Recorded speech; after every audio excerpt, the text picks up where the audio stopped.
Ili usipitwe na matukio mbalimbali na uwe wa kwanza kutazama video zetu, tafadhali bonyeza neno subscribe hapo chini ya video hii, kisha bonyeza alama ya kengele itakayotokea. Asante. Habari ya moto, habari ambayo siku leo imeweza kutrendi huko kwenye mitandao ya kijamii.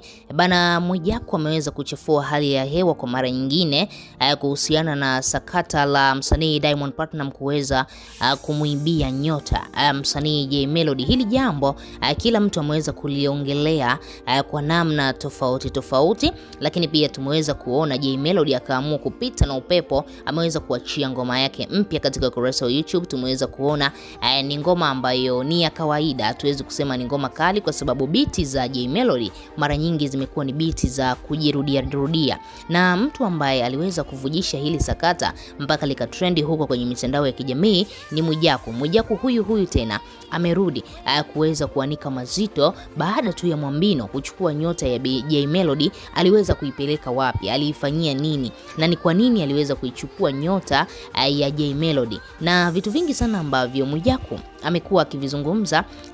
Kwa asilimia kubwa baadhi ya vitu vimekuwa vina ukweli ndani yake, lakini kwa asilimia chache vingine unakuta anajitungia tu, yani ni stories za kutunga, sio stories za ukweli. Ni namna tu anavyoona mitandaoni, basi anaamua kujitungia. Sasa hii story ya Jay Melody pamoja na Diamond hatujajua Mwijaku ameweza kuiongelea serious au alikuwa anatania au aliamua tu kuzungumza ile mradi ya trendi.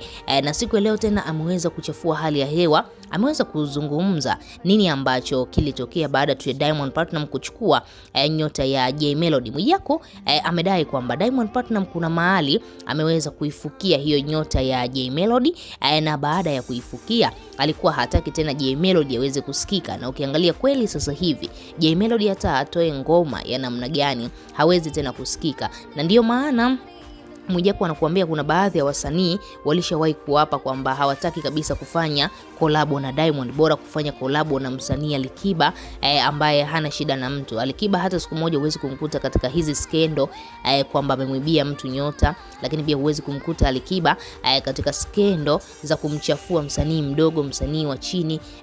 Diamond Platnumz hizo vitu au hayo mambo amekuwa akizushiwa sana, na mengine sio tu kuzushiwa, ni mambo ya ukweli. Hili swala la kumwibia nyota Jay Melody kiukweli limefika mbali zaidi, mpaka kufikia hatua hii Mwijaku anakuambia kuna mahali Diamond ameweza kufukia hiyo nyota. Sasa swali limebaki, ni sehemu gani hiyo ambayo Diamond amefukia nyota ya Jay Melody? Bado haijawekwa wazi, lakini pia hatujajua hizi taarifa ambazo zinaendelea kusambaa kuhusiana na Jay kuibiwa nyota na Diamond kwamba zina ukweli kiasi gani, kwa sababu hayo mambo ni mambo ya kishirikina, ni mambo ambayo hayawezi kuonekana tu hivi kwa macho.